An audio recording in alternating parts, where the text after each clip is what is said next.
जय हिंद दोस्तों। मैं निरंकुश कुमार स्वागत करता हूं आपके अपने YouTube channel study for your self पर। दोस्तों, मेरा जो आज का वीडियो है यह है कि हम अपने आप को कैसे पहचानें, हम अपने बारे में कितना जानते हैं। अक्सर क्या होता है कि इस दुनिया में दो तरीके की सोच रखने वाले होते हैं। एक वो जो सकारात्मक होते हैं यानी कि जो पॉजिटिव थिंकिंग रखते हैं, दूसरा वो जो नेगेटिव यानी कि नकारात्मक। हर काम में उनको बहाना एक मिल जाता है कि भाई नहीं, ये काम इस वजह से नहीं हो सकता, या मेरे पास ये होता तो मैं ये कर सकता था। वो इस तरीके का बहाना बहुत अच्छे से बना लेते हैं। तो अब ये जानना है कि हम किस तरीके के प्राणी हैं, यानी कि मैं या आप सभी, कि भाई हम पॉजिटिव थिंकिंग रखते हैं या नेगेटिव थिंकिंग रखते हैं। तो उसी के बिहाफ से ये होता है कि जिस तरीके की सोच आपकी होगी, आपका जीवन यानी कि आपका जो भविष्य है वो उसी के आधार पर चलता है। और दूसरी बात ये होती है कि आप जितने ज़्यादा किसी भी काम में बहाने निकालना बहुत आसान होता है। किसी भी काम को नेगेटिव दिखाना कि भाई इसमें ये कमी है, ये कमी है, बहुत इजी होता है। लेकिन जब हमारे पास किसी काम को करने के साधन नहीं होते हैं और हम तब भी उस काम को करते हैं, यह होता है कि एक नकारात्मक चीज को भी आप सकारात्मक यानी कि नेगेटिव को भी आप पॉजिटिव की तरफ लेके जा रहे हैं।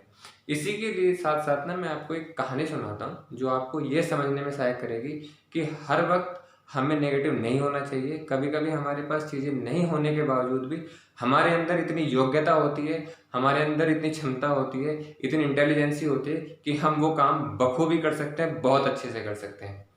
एक बार की बात है कि एक राजा होता है, उसके दरबार में एक चित्रकार जो पेंटिंग करता है वो आता है और राजा से बोलता है कि मुझे जो है आप अपने महल की एक दीवार दे दीजिए। राजा बोलता है कि भाई आप क्या करोगे? वो कहता है कि मैं अपने जीवन की और इस महल में एक बहुत अच्छी और बहुत सुंदर चित्रकारी करना चाहता हूँ। राजा बोलता है ठीक है, आप अगर बहुत सुंदर पेंटिंग बनाना चाहते हैं तो आपको राजमहल की एक दीवार दे दी जाएगी और आप अपने जो है क्या क्या आपको सामग्री चाहिए, क्या क्या साधन चाहिए, वो पेंटर जो है उसको राजा को बता देते हैं कि भाई मुझे ब्रश चाहिए, भिन्न भिन्न प्रकार के कलर्स चाहिए। राजा के आदेश के अनुसार उसको वो सब चीज़ें प्रोवाइड करवा दी जाती हैं। उसी महल में, जो राजा का जो महल था, उसी महल में एक सफाई कर्मचारी था। उस कर्मचारी का यानी कि उस जो सफाई कर्मचारी था उसका काम था कि जो भी राजमहल है उसकी पूरे की सफाई रखना, साज सजावट का काम करना। वो भी सोचते हैं कि यार ये पेंटिंग बनाएगा, ये पेंटर है, मुझे भी कुछ करना चाहिए, मुझे भी ये दिखाना चाहिए राजा के सामने कि मैं भी इससे अच्छा साज सज्जा का काम कर सकता हूँ, महल को और अच्छे से सजा सकता हूँ। वो भी राजा से बोलता है कि राजा साहब मुझे भी एक दीवार चाहिए। राजा बोलता है भाई तुम क्या करोगे उस दीवार पर? वो कहता है कि मैं भी एक चित्रकारी करूँगा। राजा को ये बात बड़ी अजीब लगती है। राजा कहता है कि ना तुम पेंटर हो, ना तुम्हें चित्रकारी आती है, तुम फिर चित्रकारी कैसे करोगे? वो कहता है कि नहीं, मैं भी चित्रकारी करूँगा, तो और इससे अच्छी चित्रकारी करूँगा। अब राजा को बड़ा अफसोस हुआ, अचंभा हुआ कि मतलब ये आदमी बड़ा कॉन्फिडेंस के साथ कह रहा है कि मैं पेंटिंग करूँगा, इससे अच्छी चित्रकारी करूँगा।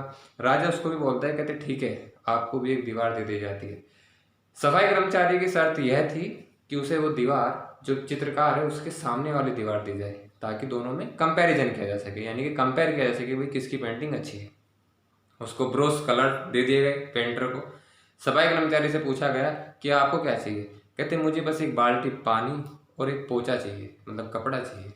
राजा को बड़ा अचंभा होगा, कहते यार ये इंसान पेंटिंग बनाने जा रहा है और ना ब्रश ना कलर, किसी चीज़ की डिमांड नहीं की, क्योंकि उसके पास वो साधन था ही नहीं। ना उसको पेंटिंग आती थी और ना ही उसके पास, उसे ब्रश चलाना तक नहीं आता था। उसने कहा कि यदि आपको लगता है कि मैं इसकी, और हाँ, तो सफाई कर्मचारी ने शर्त रखी कि पेंटिंग भी इन्हीं के जैसी होगी, यानी कि जैसा ये पेंटर बनाएगा मैं भी वही पेंटिंग बनाऊंगा। राजा कहने लगा ये कैसे संभव हो सकता है? उसने कहा कि अगर आपको लगता है कि मैं इसकी पेंटिंग ना देखूं तो आप बीच में ना एक पर्दा लगवा सकते हो, यानी कि ये दीवार जो है वो सफाई कर्मचारी की हो जाएगी और ये जो है वो पेंटर की होगी, चित्रकार की। कहते दोनों के बीच में जो है एक पर्दा आप लगवा सकते हैं ताकि मैं इनकी पेंटिंग ना देखूं। अब यह चीज बहुत ही आकर्षक लगने लगी, बहुत ही चर्चा का विषय बन गई। अब उन्होंने क्या किया, दोनों को 30 दिन का समय दे दिया गया राजा ने। 30 दिन में दोनों को अपना काम पूरा करना था। इस पेंटर ने यानी कि चित्रकार ने, जो चित्रकारी करने में माहिर था, बखूबी बहुत अच्छी पेंटिंग बनाई, बहुत अच्छी पेंटिंग बनाई। 1 महीने का समय पूरा हुआ। समय के बाद राजा पेंटिंग को देखने गया तो दीवार पर एक बहुत सुंदर पेंटिंग लगी हुई थी जो बहुत ही अच्छी लग रही थी। राजा देखकर उसे खुश हुआ और पेंटर को इनाम दिया कि भाई आप चित्रकार को कि भाई आपने दीवार जो महल है उसकी शोभा बढ़ा दी। अब बात यह थी कि जिस सफाई कर्मचारी ने केवल एक पोछा और एक बाल्टी ली थी वो क्या करेगा, वो पेंटिंग कैसे बनाएगा। बीच में से पर्दा हटाया गया। पर्दा हटाने के बाद में देखा गया तो उधर भी सेम ऐसी ही पेंटिंग बनी हुई थी और जो इससे भी काफ़ी सुंदर थी। राजा को बड़ा अचंभा हुआ, मतलब जो पेंटिंग इधर बनी हुई है वो ही सेम पेंटिंग पर्दा हटाने के बाद इधर भी बनी हुई है। उसने कहा कि ये तुमने किया कैसे, तुम्हारे पास न ब्रश था न कलर थे न तुम्हें पेंटिंग आती है और तुमने किया कैसे।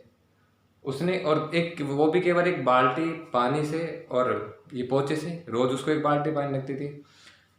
उस सफाई कर्मचारी ने कहा कि मैंने कुछ नहीं किया, मैंने इस संगमरमर की दीवार को इतना चमका दिया, रोज मैं इसको इतनी सफाई करता था, इतना चमका दिया कि वो संगमरमर इतना चमकने लगा कि जो चीज इधर है वही चीज उभर कर इसमें दिखने लगी, मतलब जो चीज इधर बनी हुई है वही इधर दिखने लगी।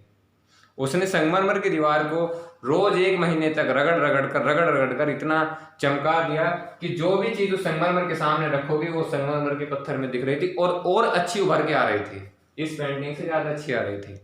मतलब क्या होता है कि जिस तरीके से पर्दा टंगा हुआ होता है ना, कभी कभी हमारे दिमाग पर भी एक नेगेटिविटी का पर्दा इसी तरीके से होता है। जो हमारे अंदर के जो गुण होते हैं या हमारे अंदर जो अच्छाइयाँ होती हैं उनको दबा देता है, या हमारे अंदर जो एक विशेष प्रतिभा होती है उसको दबा देता है।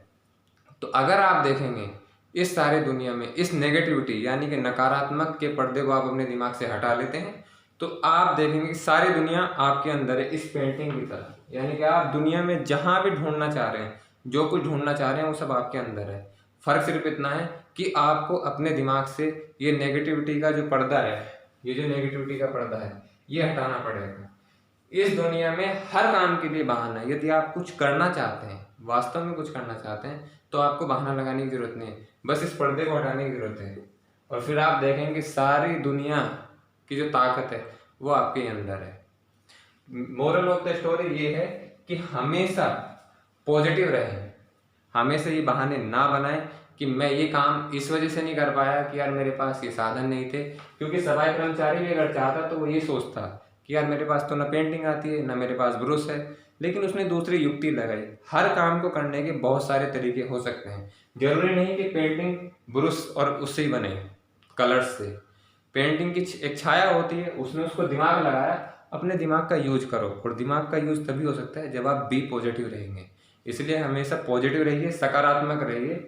और ऐसी ही अगर कहानी पसंद आए तो लाइक करें, शेयर करें, सब्सक्राइब करें। और ऐसी कहानी सुनने के लिए मैं आपको मिलता हूँ एक और अगली वीडियो में। Thank you.